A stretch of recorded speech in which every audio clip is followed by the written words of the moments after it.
progress, having seen some amazing Metroidvanias, but I want to let all of you know that when we're not celebrating trans rights and trans people and trans talent, there's a whole hotfix on this here channel, and we in fact just added 2 new shows in Out of the Box and Creature Corner. You can go to gamesdonequick.com/hotfix to check out this season's lineup and check out the schedule for an in-depth look at the runs coming up across the entire week. But here on the T-Dov Showcase, as we continue our Metroidvania morning, it would be remiss of us not to include at least one Metroid or one Vania, and this one is a particular banger. So without further ado, please welcome Lonely, running Castlevania Order of Ecclesia Shinoa Glitchless. Hey, what's up everybody? I'm Lonely. You can also call me Brooke, because that's my name. Today I'm going to be doing one of probably my favorite speedrun category, honestly. Castlevania Order of Ecclesia Shinoa Glitchless. With me I got Kuribon, who's a really good speed and challenge runner of this game, if you want to introduce yourself. Yeah, hi, my name is Shu, or Sphere Kuribon, and I'm really honored to be commentating over this really fun run, and I hope Lonely gets to showcase how great it is. Yeah, so real quick, people always ask why I use 999 for the file name. Real simple, it's quick and easy to input, and it's a reference to one of my favorite games. So if we're all ready to go, I'm good on the countdown. Go for it. Alright, 3, 2, 1, go. Alright, so this is going to be Order of Ecclesia without any of the silly glitches. Last year, within the past year, a lot of glitches were found in this game that 50-minute run to about a 25-minute run. So this is going to be the run basically before all those glitches were found. Yeah, it's kind of seems like the legacy route, or like the very old route for this game that people used to run all the time. It makes use of a lot of just really solid movement tech and fast backdash canceling that we're going to see a lot, or right now even. Yep. So the first type of canceling is with the Rapier Glyph, the Confidore. You have to do it a little slowly because of the animation. It doesn't let you cancel as fast as some other glyphs I'll be using, but still is faster than walking. Yeah, so just like every single Castlevania game, backdashing is the fastest way to move because you gain a burst of speed going back, right? So we want to cancel the end lag of that with an attack, in this case the Rapier Glyph, and it allows us to move pretty fast through these starting sections, through these skeletons and everything.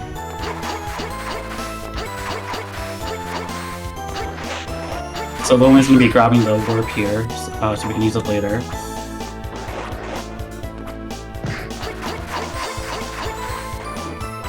And trying to take a lot of damage from the zombies and everything around here to basically have iframes to dash through a lot of these enemies. Yeah, one really important thing about iframes is you get a lot more when you take damage in the air. So yeah, something you'll see me do, especially after I get this glyph, the Magnesi's glyph, is I will take damage in the air and then try and go through as many enemies as possible. This is definitely like the most important glyph in the speedrun. Mainly because it's the primary form of movement in this game, and one of the fastest movement of backdash canceling as well, and also for something really cool at the end that we're going to end up seeing. She's going to grab this hard max up here as just a safety net. It allows her to use a big, stronger attack that Shinoa has called Glyph Unions, and they allow Shinoa to do a lot of damage at once.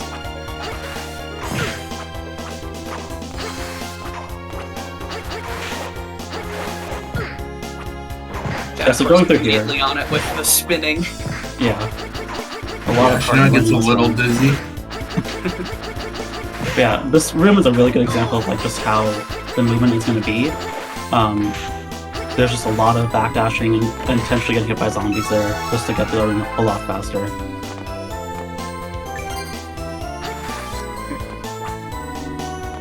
Coming up on our first boss, Arthur Verta.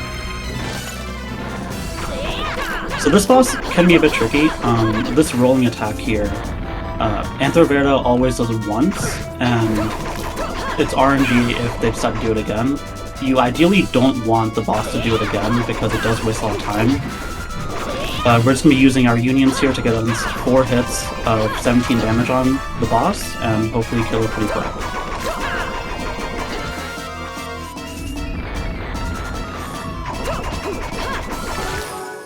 Not Nice. bad.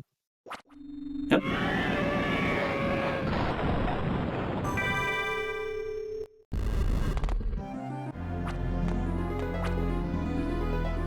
There was Albus. Unfortunately, we skip all the story, but he's just hanging out there, waiting for us to show up. In glitch categories, it's important to see that cutscene because it advances triggers, but because we have to do it, or, you know, just the way you play the game, seeing that cutscene. Less notable in this. We're about to leave our first area, and moving on to the village here. This is basically like the hub world of the central hub of the game. We're gonna regenerate our hearts here for the unions later, and we're gonna get our first villager. These are gonna be important for getting the true ending later, because opposed to the new categories of this game, we actually need to save every single villager in this route because we don't use any glitches to skip saving them. Yeah, like kuribon mentioned, with the glitches, you can skip saving every villager now. In both with memory corruption and without memory corruption. I don't trust that. Yeah, these squids are really scary. So basically, we want to grab this hammer glyph here. Oh, she got the sword glyph too. It's crazy. But wait, I got Messira, right? Yeah, you got Messira. Okay, cool. Nice. That was the one I wanted. That made things a little complicated. Yeah, so Messira here is a hammer glyph which does blunt damage to all the enemies in this game. And we're gonna definitely be needing that for killing a boss that's upcoming. And it also has a very powerful union that we're gonna need. And nice. Ticket? Yeah. Can I talk about that? Why that was important? Yeah. Yeah, so the magical ticket is probably like the second most important item in Order of Ecclesia, especially in the glitch categories now. But in this category, we ideally just want to get one from that chest to make a later shopping trip more efficient, and also make the routing a bit easier on us in a later part of the run. It basically allows us to warp instantly back to the village that we saw at the start of the run. And the game does give you one free one in the Calibus channel here, but getting the extra one, like Kuribon said, will make that routing a lot easier. This is Calibus channel. We have a lot of mermen here, and it's basically like the pseudo water area of the game. Basically what Logan's going to do here is just kill these mermen so she can get through the area a lot quicker. And actually these mermen, they have a chance to drop a meat item, which if you get that, it just gives you a little bit more boost of health for the early game. And since health is pretty tight in the early game, it's actually really helpful to, you know, get as many as you can from these mermen if they drop it. Yep. Pretty rare though, so I wouldn't count on it. So you mentioned both memory corruption and non-memory corruption of glitch categories. Have you always been a glitchless enjoyer? You run the more broken things? I've always been a glitchless enjoyer. As far back as like my RA of Sorrow days, glitchless was my main category. Yeah, the glitch categories of this, like there's this movement tech called hyperspeed and everything, and like you just move super fast through the. It's almost uncontrollable how you control Chanel during them. So it's really crazy. But yeah, here we have Giant Skeleton. We're gonna try to get a manipulation on this by basically hanging up here and with Magnus and trying to manipulate the skeleton to walk backwards, like this. Essentially, when Giant Skeleton moves its back leg behind it, you want to be holding the up input, and that's going to continuously make Giant Skeleton walk backwards while you're above the air, and allow you to get a lot of free hits there and make this fight finish really quickly. Not the prettiest skeleton fight, but not terrible. He's just doing a little dance. Yeah, exactly. Just a little shuffle in the back there. And now we have the prison, which can be a scary area, especially in terms of health. There's a lot of enemies here you have to damage boost through and slide through in order to really get through here. It's the main reason why it can be easy to die is like at the start there were these spotlights on Shinoa, and they can spawn a really big enemy that does about, I think, 44 or 34 damage if you get hit by it, and you really don't want that to happen. So it's good that we didn't get hit by anything there. It's a little scary HP, but should be fine. Yeah, I think you should be good. that archer is very mean. He can just pretty punch you off troll. guard. Yeah. And we're gonna grab an HP max up here, which is conveniently placed right after the really tough section where we lose all our health, which is really nice.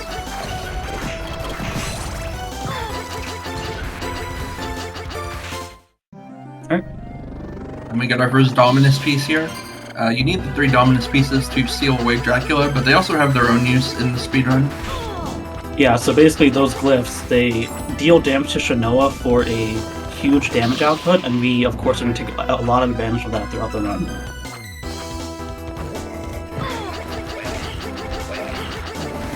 It wouldn't be a speedrun without abusing risk-reward mechanics like Yeah. that. Yeah, this game has a ton of that.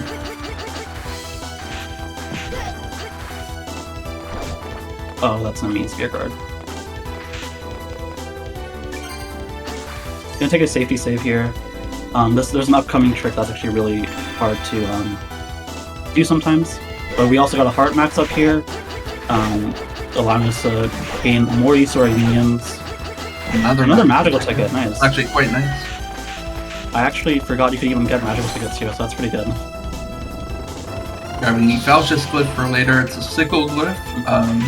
Fish type enemies are weak to sickles in this game. Yeah, so the Fallacy split does slash damage, so anything weak to slash is going to take a lot of damage from that. And here we just killed an endgame enemy. We only see it actually in Dracula's castle later, but in this area, the mechanic is that if you kill that enemy early, you get a strength ring, and that gives us a huge bonus damage to our physical attacks. And so we're going to need that for this upcoming fight here in the lighthouse. Gonna allow us to skip a cycle, and that alone makes it worth it. Yeah. Well, assuming I can do it, so. And all of chat believe. I think you equipped Confidera, by the way, instead of McCreer. Oh, thank you. Yeah, there you go.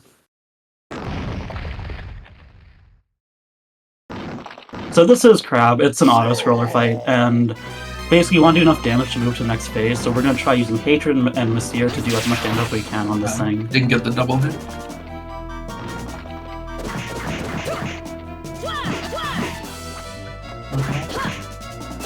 So you can skip this claw attack if you do enough damage. Yeah, you have to get with the Dominus Glyph 2 hits on it at the start, and then do about like 6 hits, then 2 unions, and that will equate to skipping the first phase. Pretty tight though. Only a few seconds, so not a huge Yeah, it's difference. really tight. This is still pretty fast though. That is, of course, popping off for the crab. GDQ crabs everywhere. I have to say the runs today so far have not been terribly crab-friendly. Tunic didn't like them. We got one chasing us here. Oh, we're gonna do something really mean to this crab later. Yeah, things are not Oh, gonna no. end well if you're this crowd.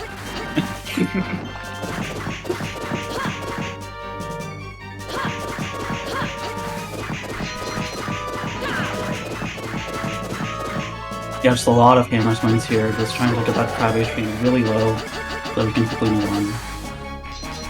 So something we haven't talked about is the stamina meter in this game. It's pretty different than other Castlevania games in that it works more like... It's your MP, but it works more like a stamina bar because it fills up very quickly, and almost every action, including swinging your sword or hammer, will deplete it. Yeah, another thing that's important to note is that the dashing Lonely's doing with Magnus, that also takes MP, right? So there's a lot of subtle MP management throughout this run. We want to make sure that we have enough MP to dash through our areas, but also have enough MP to, you know, kill anything that's in our way if we need to. Yeah, we're coming up to the end of the crab fight here. It breaks the ceiling above us, and we just Magnus up here, and we do something pretty mean to it right here. The classic go to hell line and just crush it with the bottom of the elevator. Brutal. Poor guy. Here's our second villager. That's 1 out of, like, I believe 10 that we deserve. Sounds right. Here we picked up No, Serpent Scale. We're going to use it to go through this water area here. one thing I think we forgot to mention is that we picked up a glyph sleeve earlier in the prison. Oh, yeah. That basically allows Lonely to swap between 3 separate presets of glyphs. You have an ABC. It's really helpful for just having different loadouts that we can switch between for bosses and movement. Another heart max up here. We're at 80 hearts, which is really good. And these green lasers I'm summoning are the Dominus glyph, the Dominus hatred. They're really strong, but take some of my HP, like we said earlier. Lore-wise, it's basically using the power of Dracula as just a standard human, and that's why it takes away HP from you. Yes, you mentioned running Aria of Sorrow as well a little earlier. How full series invested are you?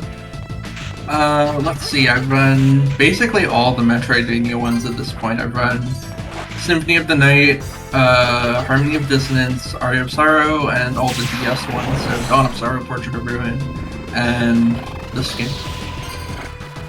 That rules. I do love sticking with a series like that. The series has a lot of cool speedruns if you're into really high action per minute runs. Pretty much every single game has something for anyone interested in getting into this series. Definitely. We both run Portrait of Ruin Richter mode, which I got to do at GDQ. That's a really great run. Yeah. Another thing we just picked up in Calda's Challenger was the Scudum glyph. It's basically a shield. Essentially, what it does is when it's equipped on Shanoa and she's actively using it, it's going to incredibly boost her defense, which is helpful for tanking through more enemies, since that's primarily what we've been doing as movement in this game so far. This is Tomato Mountains, a lot of platforming here, and there's actually these wing guards that appear in some of the outer areas that can be RNG on where they spawn. Enough hits from those kind of makes our HP in a dangerous spot, so we're going to hope that we get friendly spawns in the upcoming room here.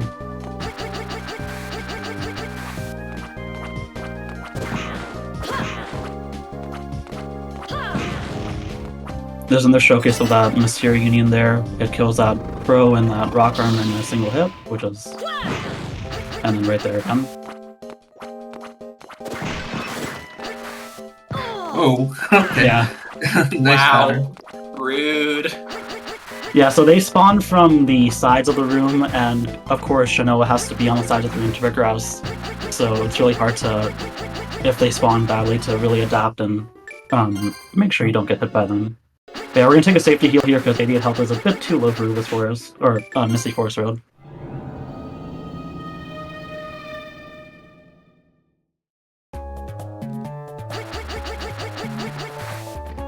Little area text disappearing in blood. Just the aesthetic of this game. Yeah. On point.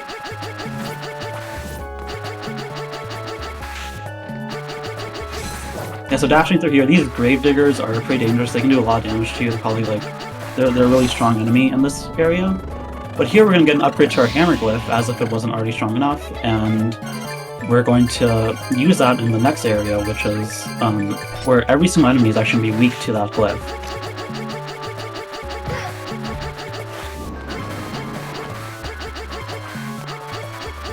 We're tanking through a really big enemy there with Scudum, as you saw.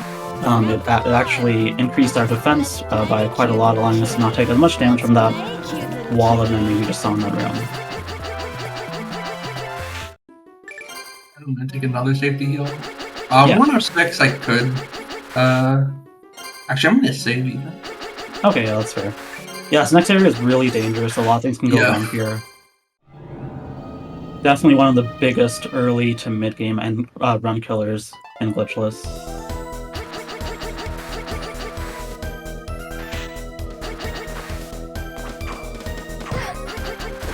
Especially Yeah, if you have to take that hit. Yeah, usually you do. You can very narrowly avoid that, but it's really tricky.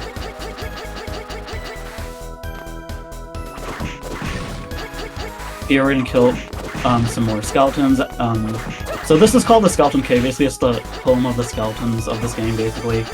Nice. And the hammer glyph that we got, skeletons in particular are weak to it. That's why it's really convenient that we got it right before entering this area, because we can just deal massive damage to a lot of the enemies in this room. Those T-Rexes there, they take forever to kill, so ideally you want a damage boost through them, but their movement patterns are so erratic that it's really difficult to sometimes get around them, but Lonely did perfectly here. Yeah, well, that health is pretty marginal at the end there. Yeah, health gets really tight in this area. And now we have Maneater, another skeleton which is weak to the hammer glyph, and we're just going to be destroying it with unions and dauntless glyphs in a second here.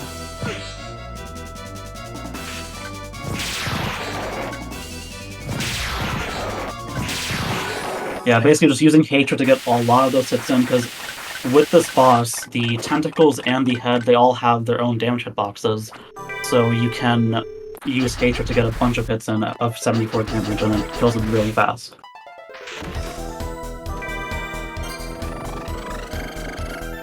And So here's Ordinary Rock.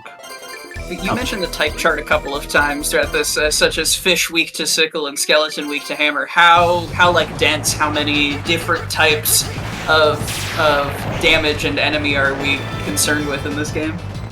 For this run, we primarily just have strike, slash, and we're gonna get some light and fire elements later. But there are a few in this game. We have ice for once, we have dark, we have pure light. We don't really see a lot of those in this run since we're mainly just using physical glyphs, but there are a decent amount of considerations here that we have to account for. And here I'm using the Squid and Glyph Union for the first time. Grants you a second and a half about a full invincibility. So I go through those spiders and boulders in this area. Yeah, it's really useful to just ignore so many things here and save our health from taking a huge depletion. So the reason I'm coming back here is I got the double jump at the end of... Yeah, I was going to mention that. The double jump at the end of Skeleton Cave, so now I have to go back and get some villagers that were double jump locked before. Yeah, in this game, an Ordinary Rock gives us the ability to double jump, which is a mistranslation from what I know, but it's still funny to think that just a regular rock is making Shinoa gain a second jump. I mean, it's not the worst pretext for a double jump in any video game ever, probably. Probably. Here we're picking up some money. It's going to be useful for a shopping trip we're about to make after we save this villager here.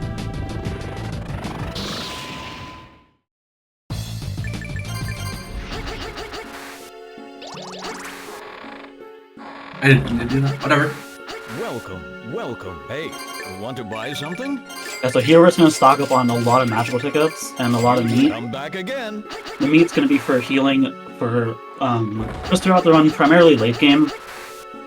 And then Lonely also buys the battle boots, which are going to be a great increase to her attack stat, which is going to be helpful for a lot of bosses upcoming.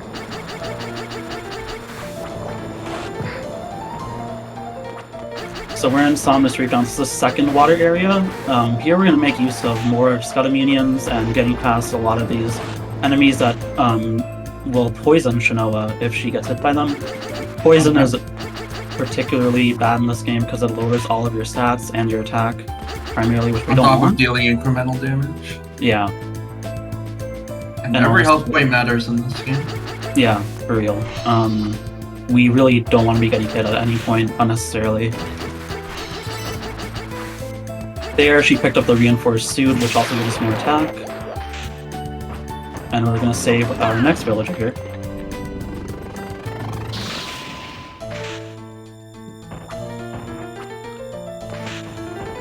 The soundtrack of this game is really great. This piece in particular is one of my favorites in the entire franchise. It's a really nice underwater theme. That's always how it goes with water themes. They've always got, like, amazing tunes, and then it's like, but I'm playing a water level. Castlevania gives you enough movement to make it feel less like a water level, at least visually. Alright, and we're coming up on the next boss here, Rusalka. We're going to be using that glyph we got in the prison, which is our scythe glyph, and we're going to be spamming unions at her and just using the scythe to deal slash damage and kill her as fast as we possibly can. Lonely's got a nice setup here by putting her back into the wall and making so she can't dash backwards at all. She summons these Moai statues that can deal damage if you're standing under them, but they're going to be used, they're primarily used to avoid this attack right here, to duck under the water. Yeah, besides that, we're just trying to backdash out of her splashes and deal as much damage as we can.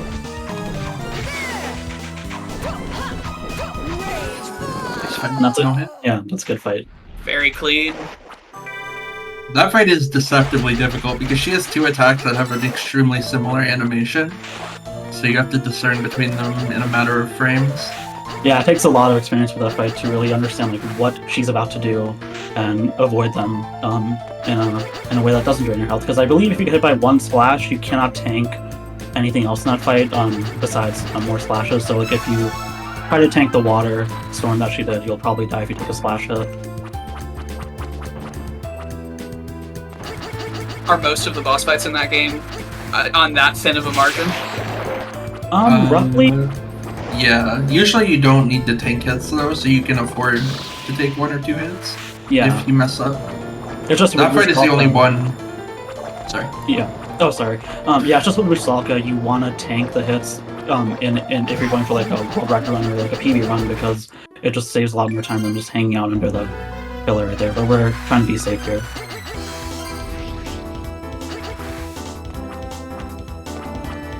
One more villager that's double jump blocked. This guy is also blocking something very important, which is the tower ring. Probably the most important ring we're going to get, and well, debatable. One of the most important rings we're going to get in the run. What it does is yeah, definitely up there. What it does is it prevents you from taking knockback from weaker enemies. Yeah, so essentially, if we get hit, we're just not... Shinoa usually, without this ring, would get thrown back a bit. Here, with this ring equipped, we're just able to go through enemies without... assuming they don't do a lot of damage to us, because there are some enemies that, with the tower ring equipped, like, if they do too much damage to where she still gets knocked back. For example, yeah, right there. Overall, though, we're just going to be able to just... backdash through enemies and not worry about the damage except for our health, which again we have to be very mindful of, because this tower ring actually lowers our defense substantially and our attack. So it's like another trade-off type guy? Yeah, this run is all about trade-offs.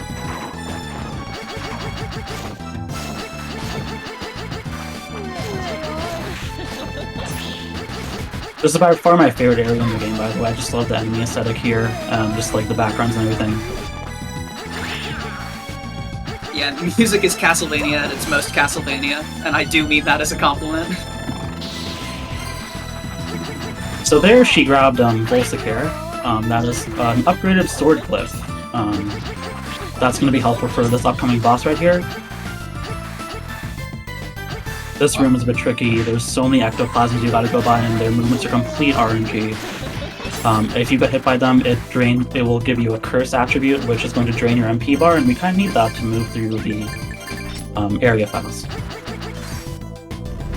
Oh yeah, so we didn't talk about the Empress Ring, if you want to mention that while I do this boss. Oh yeah, sure. So we picked up the Empress Ring in Timea Mountains. That gives us a pretty substantial boost in our attack, along with the Strength Ring for early game. And we primarily use it for bosses, such as the fish boss we just saw, and this giant right here, called Goliath. This guy is pretty scary. We're going to be using Volsicare unions a lot during this run, and just the sword regular attacks, just to kill him really quick. Here, Lowen's actually doing some really cool tech that was discovered recently. With the other runs, we're going to be crouching in front of him while he's like ducked like that, in order to avoid his grab attack, and get a free hit zone. And since he's a giant, he does a lot of damage with most of his attacks. He has this really strong wind-up punch attack that spikes, which will do like 150 damage to you, which is like 75% of your health at this point, so you want to watch out for that. But that was a really good fight. Very clean. Yeah.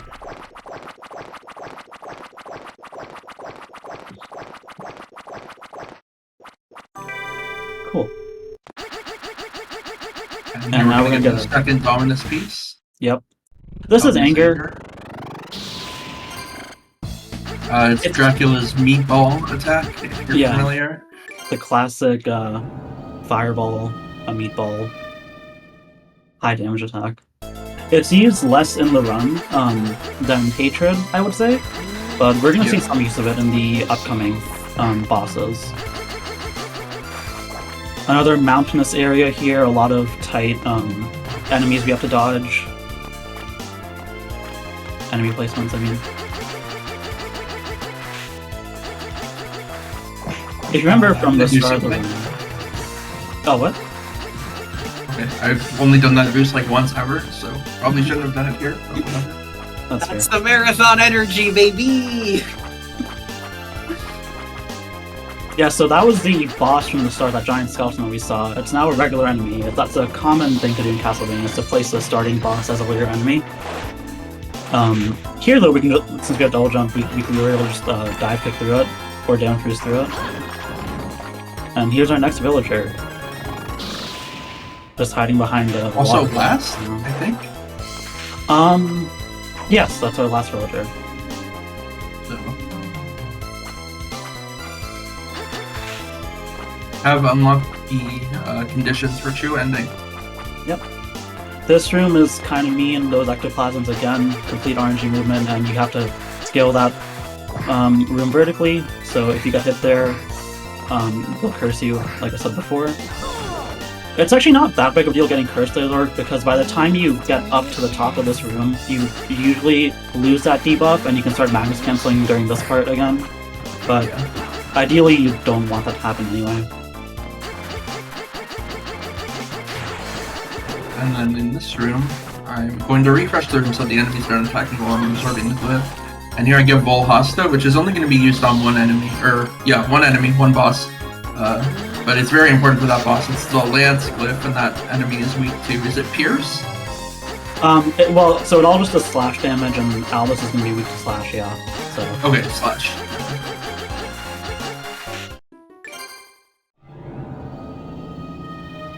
Yeah, it's a common place with these mid-game glyphs. You kind of just get them just for one boss, and then they're gone for the rest of the run.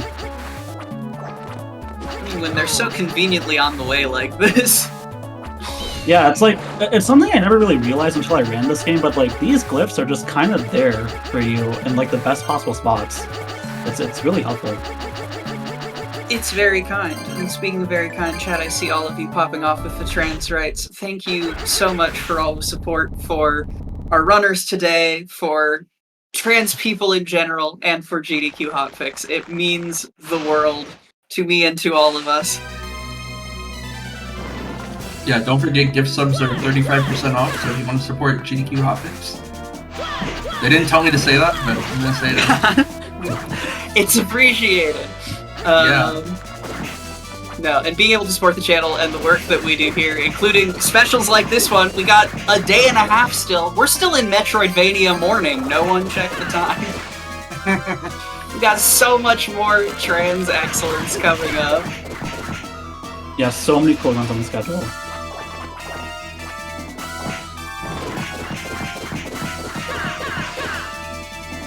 Oh, and here you have a great purpose pattern. Yeah, unfortunate. So basically, this is a giant fish, a sand fish. It's weak to the Hammer Union, and ideally, you want to kill it like while it's finishing a cycle. Unfortunately, though, we were a bit late on it, so it went to this like giant attack at the end. But yeah, it's a very long animation. Yeah, that was still a good fight, though. Yeah, I played it well. It was just unlucky that it went out so early. We're gonna re-equip the towering and just go through all these enemies here.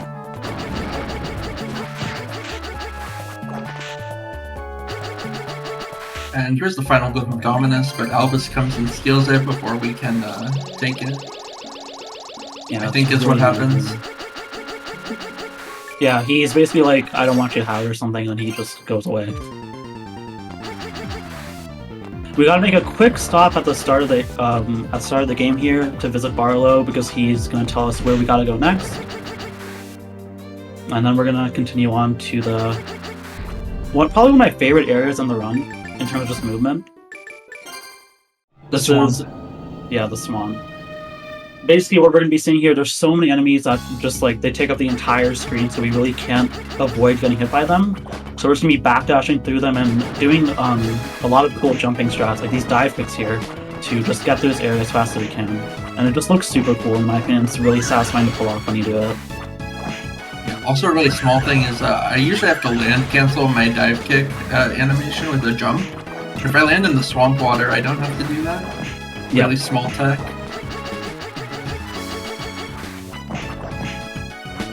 Here we got these Owl Knights. We're going to be basically hitting their pets to progress through. Pretty mean, but you got it. It's not just an anti-crab stance. Castlevania is just generally mean to the animal familiars. Well, really just owls and, and crabs. But yeah. But these are my animals, though. Here's the final area of the early game, or the first half of the game, before we get to the castle. It can be a bit scary, because, especially since Lonely didn't take a safety heal. Oh yeah, that should be fine. Yeah, it should be fine, though. Generally, like, after the swamp, you're at low health here. But yeah, perfect. Here we're going to be using Anger and Empress and the Spear Flip to just kill the upcoming boss here pretty quick. Yeah, this fight, first off, has awesome music. Powers Assertion's a really great track. Yeah, this goes hard. So basically what we're doing is we're using the Hostile Union, which gives us a giant spear that does 3 hits of damage most of the time. You have to position it a bit weirdly too. Whoa! Did not mean to do that. Now this is scary. Pretty scary.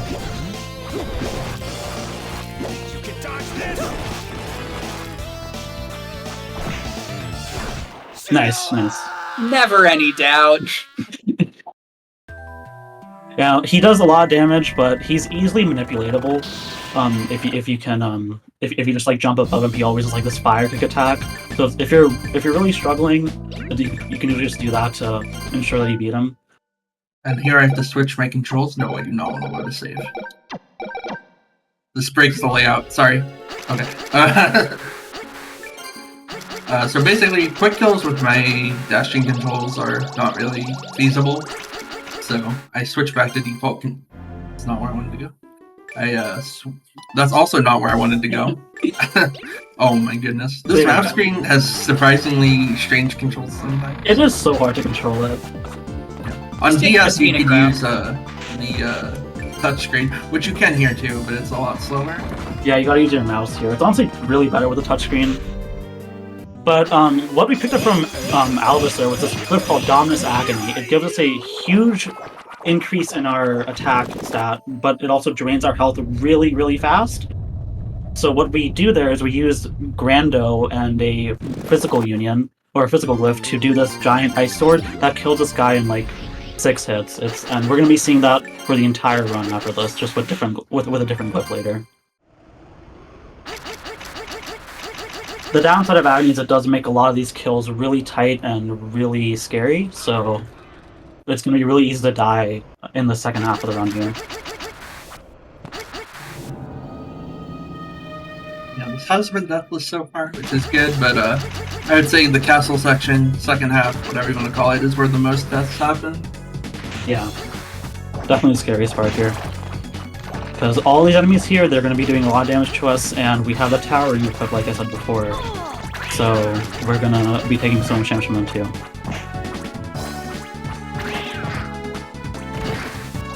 Last hard max up here.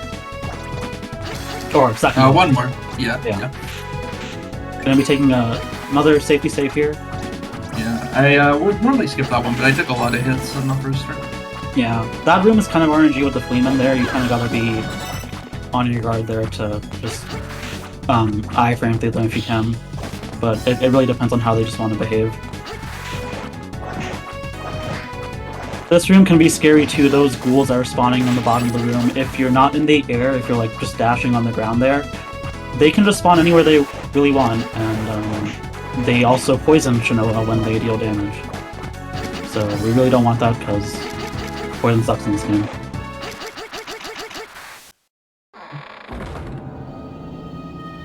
Yeah, in glitch category is also worth noting, you do need to farm the Black Panther drop, which is 3%, 4%, roughly. I think they said like with the added luck from the levels from being level 50, it goes to 14% or something. I forget the exact stat on it. Okay. So not quite as bad as I thought, but still, the point is you need to farm a drop, which you do not need to do in this category, thankfully. And you have like 8 chances for it or something throughout this entire segment here. So it's usually, it can be a run killer, or it can make your run really good if you get first try. It all depends. Yeah, I don't love those odds. 14% to finish the run, even with multiple attempts. I'm liking the glitchless enjoyers. Honestly, for Castlevania standards, that's actually pretty high percent. That's fair. Track record.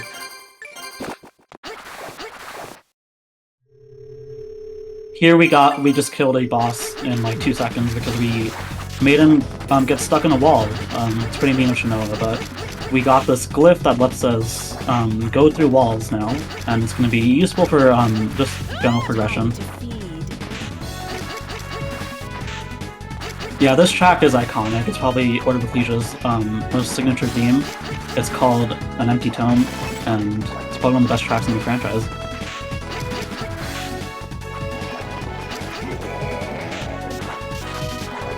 These Tin Men were from the prison section, if you remember. Now they're here as a late-game enemy, and they will do a lot of damage to us, so we kind of want to avoid them generally, because their blades do like 80 damage at this point or something around there, if you get hit by them. Yeah. Yeah. Going back to the castle entrance here, we're gonna magical ticket out after getting that. The first piece of the second the second set of like true ending locked glyphs here, we need to get these 3 wolf glyphs throughout the castle in order to proceed with going to the final area. So we just got 1 there. We need to go through the castle again to get 2 more, and we're basically just going to use parries to unlock the rest of the area here. Parries being a glyph that lets you go through walls. Yeah. The specifically marked bluish walls that I just went through. Another conveniently placed HP max up there, always after these really tough sections with so many enemies that will drain your health in seconds.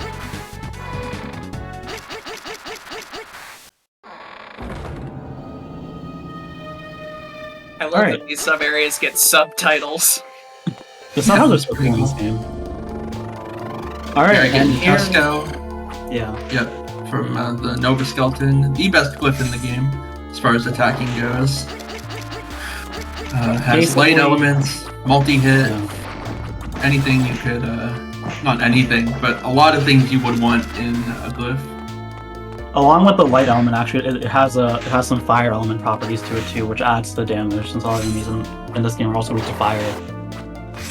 Yep. Yeah, it's just a giant laser that just Shinoa sends out, does constant damage. It's crazy, and we're going to be seeing it for the rest of the run, because it's that crucial. This area can be tricky. Those giant green enemies, they're called Gurkha Masters. They take up a lot of the vertical height of the room, so it's hard to go around them. I have to just damage boost through them. Here, Lonely's going to be taking a safety save for probably the hardest boss in the run by far. Yeah. Even though we quick kill it, the quick kill is just so precise because, as we established, Dominus Agony drains our health constantly, right? So there's a very tight window to actually get the finishing blow on this fight. Good luck, you got this. Thank you. I will take your shadow.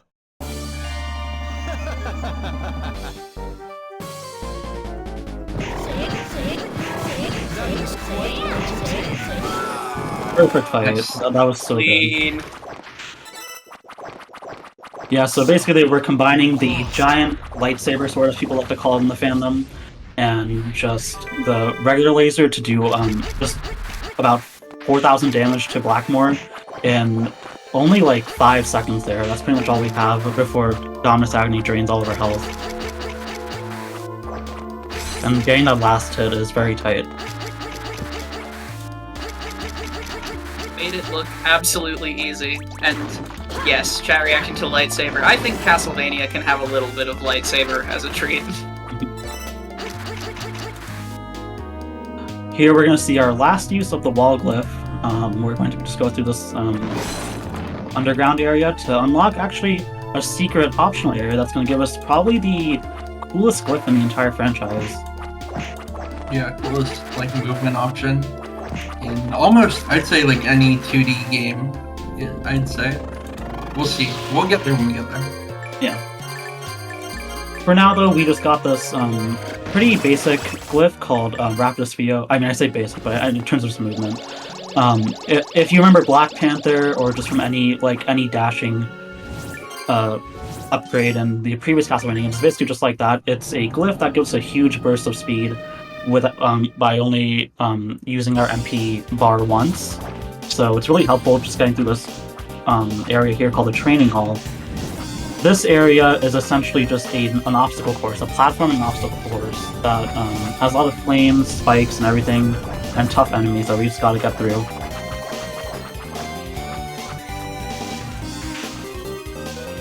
Those enemies down there, they're called double hammers.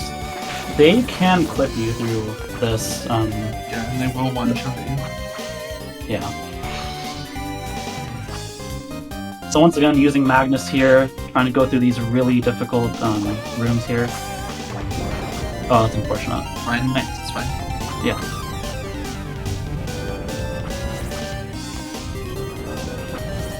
There's actually a change here from the DS version.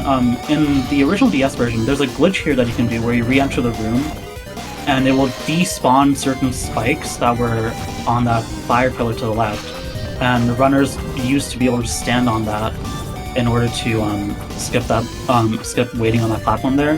They removed that in the Dom's collection for whatever reason, but so I think it's probably like an unintentional side effect of just how loading works, if I had to guess.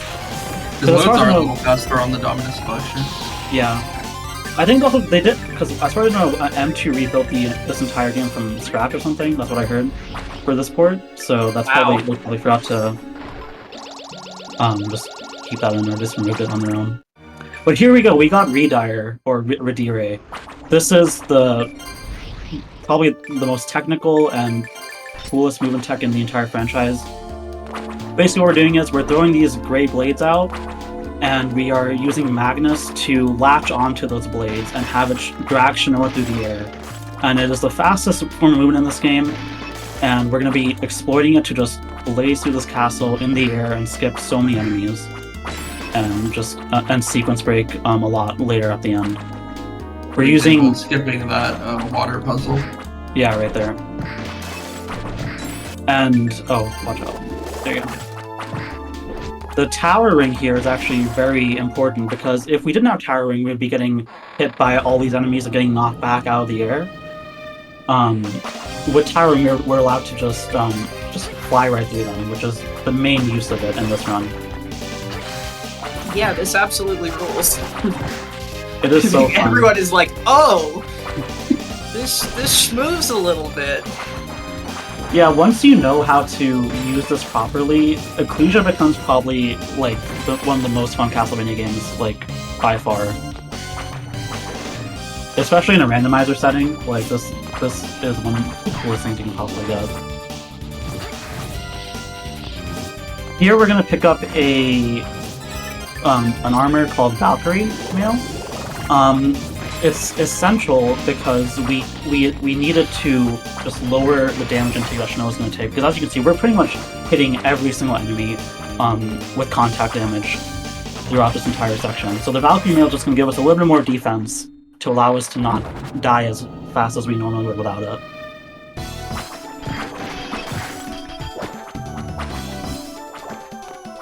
here we're going to go through the mechanical tower. There's a lot of spikes here that we have to avoid with Ridire, and a lot of enemies that we just have to just go through the ceiling just to stay alive here.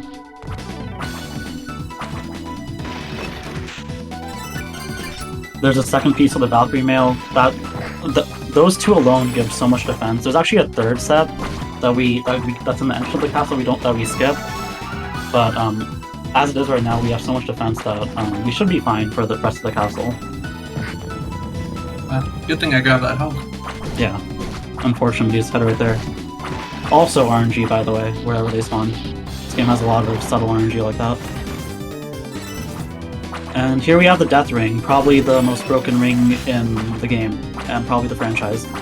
It gives us a huge burst of damage, but we die in one hit.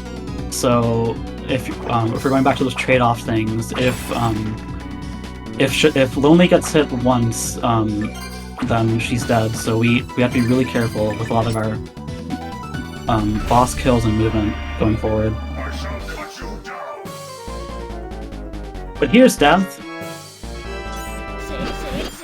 And he's gone by death. That sickle was kind of scary, but yeah. Because with the Death Ring, keep in mind that sickle would have killed me. Yep. Very important to remember to take off the Death Ring after the boss fight. Yeah, you never want Death Ring on when you're using Redire.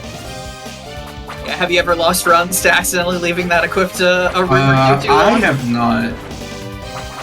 I did once, I think, but I think we're just in practice. I wasn't actually doing a main run. I feel like that's one of those don't let it be you sort of moments. Here, we're gonna take another... Oh, you're not taking the save, okay. No, I'm not actually tired enough. I can skip it. Yeah, that's fair.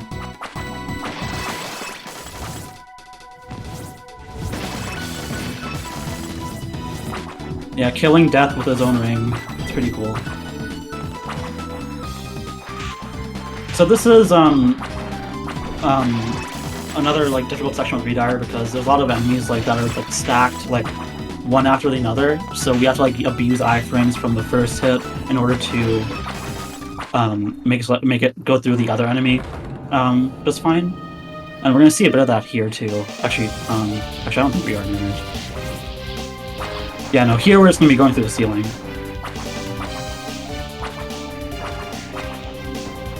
So that giant skeleton right there, a cool thing about him is that his hitbox is actually not active on his feet when he first aggro him.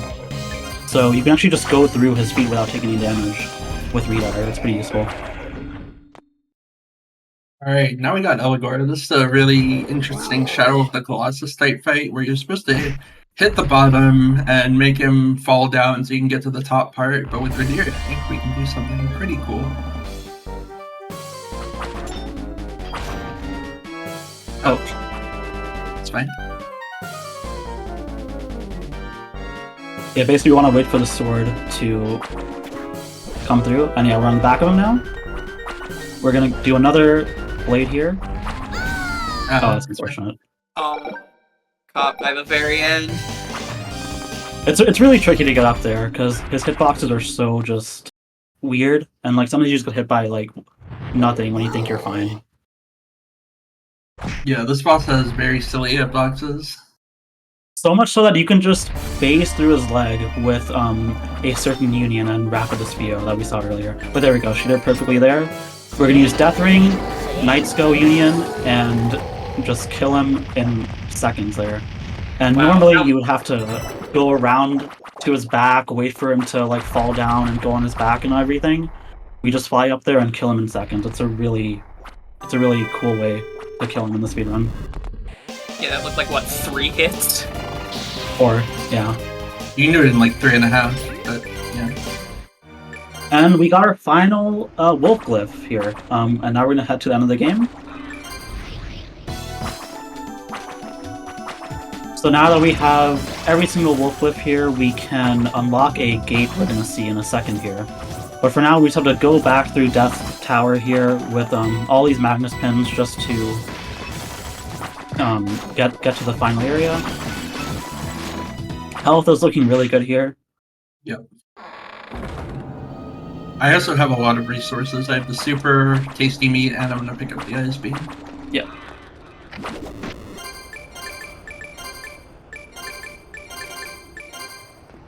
Alright. Yeah, so we have to use every single wolf glyph there just to unlock that gate. And now we're just going to climb up this tower in a really cool way. That's probably one of my favorite movements of this run is you use Redire and you go through, you go into the ledge there and just double jump through. Just to gain so much height.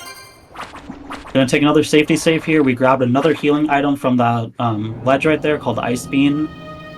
And yeah, now we're gonna go through probably the toughest area in terms of taking damage because this, of course, this is the final area, right? So there's gonna be a lot of hard-hitting enemies here. We're gonna do our best to just not take as much damage as we can. Nice portrait of Dracula right there, by the way. Just in case you forgot. Yeah.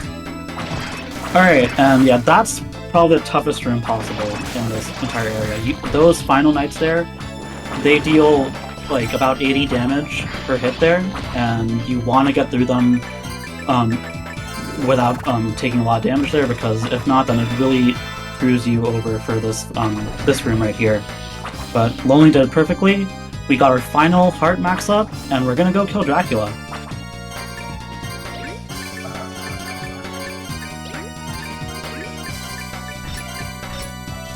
I also picked up something called the Judgment Ring, which increases the power of my glyph units.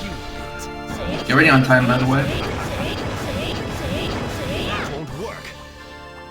And time. And time. Nice. Wow. Cool. Yeah, so we used the Judgment Ring and the Death Ring there to do 1,000 damage with Agony to Dracula, killing him in about 8 hits there. And then we just use Dominus to finish him off, and it's the quickest final fight in the series, pretty much. Never stood a chance. GG. I was not familiar with Ecclesia before seeing like the submission to this showcase. This is a sick game, adding to a long list of games I need to pick up at some point. And you should too, chat. But for right now, it is Trans Day of Visibility, so both of you tell the people who you are and where we can find you, and if you got any shoutouts to give. Yeah, I'll go first. Sure. I'm Lonely with 3 Lonely SR on Twitch with 3 underscores. I run a lot of Castlevania games and also RPGs. Thanks for the GGs, first off, everyone, by the way. I run a lot of Castlevania and RPGs. I am going to be doing this run in person at Midwest Speed Fest in a few weeks, so shout out to Midwest Speed Fest. And yeah, you can follow me on Blue Sky Lonely SR with no underscores. I post about a lot of silly things that happen in my life.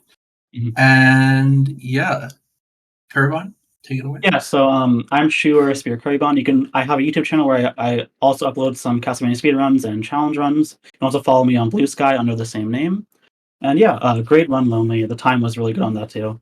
Yeah, it was like a 55, low 55. Yeah, 50. Cool. Yeah, like 55OX on our end on the RTA. Cool. Very be sure to stick around for Time Spinner. If you like this game, you'll probably like that one too. Very similar game. Yeah, Time Spinner's a great game. Yeah. Thanks for doing this commentary, Kuribon. You did really good. Thank you. And thanks for having me for the Trans Day of Visibility.